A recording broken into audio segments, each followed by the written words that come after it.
My sister didn't ask. That's what stayed with me. We were at my parents' house, plates still on the table, when she said it, not looking at me directly, just speaking into the room. I lost my job. So you'll cover the mortgage until I'm back on my feet. Not can you. Not would you. You will. My mother nodded faintly, as if this had already been discussed, somewhere I wasn't present for. My father kept cutting his steak. I felt the old reflex rise in my chest, the one that calculates before it objects. How much is left in savings? What would it mean to shift some investments? Could I absorb it short term? Then something in me stalled. I'm not doing that, I said.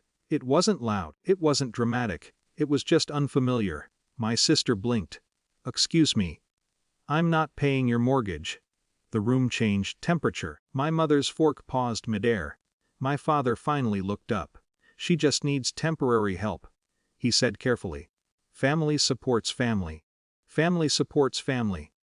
I'd been hearing that sentence for 15 years. When my sister bought a house she couldn't quite afford, I co-signed to strengthen the application. When she fell behind on credit card payments in her 20s, I transferred money quietly. When my parents refinanced their own mortgage, my name went on a secondary account. For flexibility, support had slowly turned into structural reinforcement. That morning before dinner, I had received a formal offer for a promotion.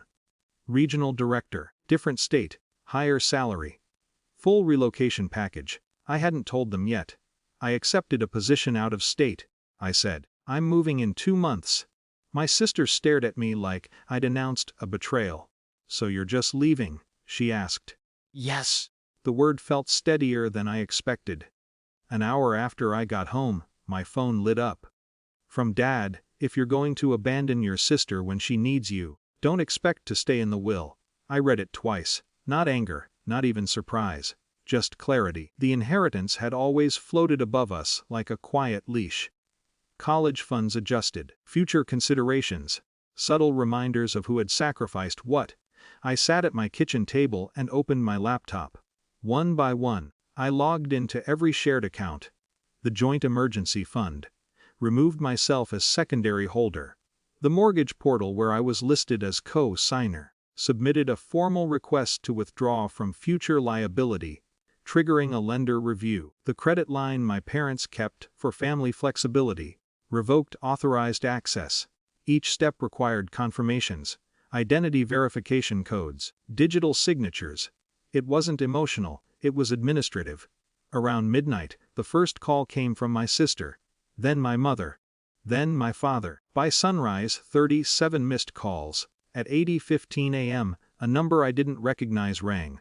This is Daniel from First Regional Bank, the voice said. We received your request regarding removal as guarantor. I need to confirm you understand this will initiate a refinance requirement within 60 days for the primary borrower.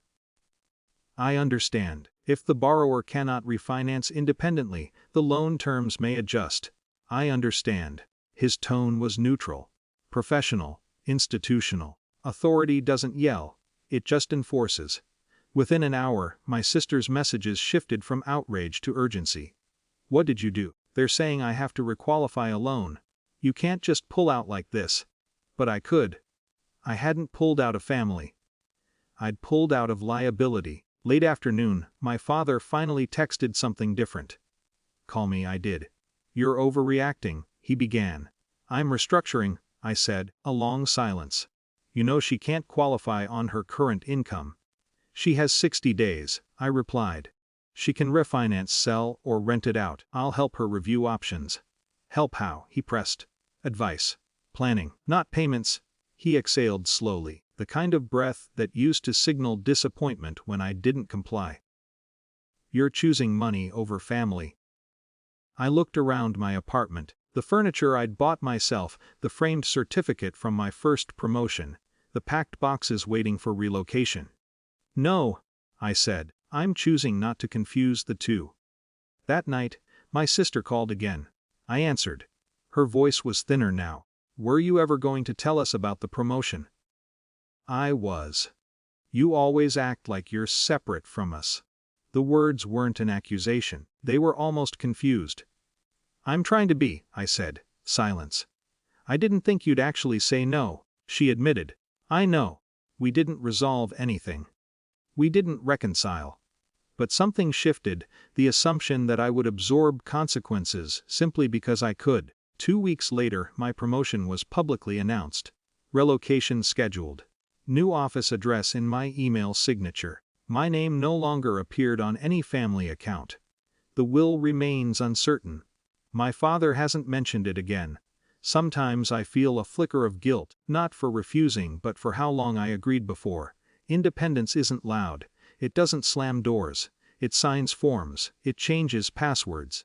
It answers the phone selectively. And sometimes, it means accepting that love offered with conditions isn't something you're required to finance.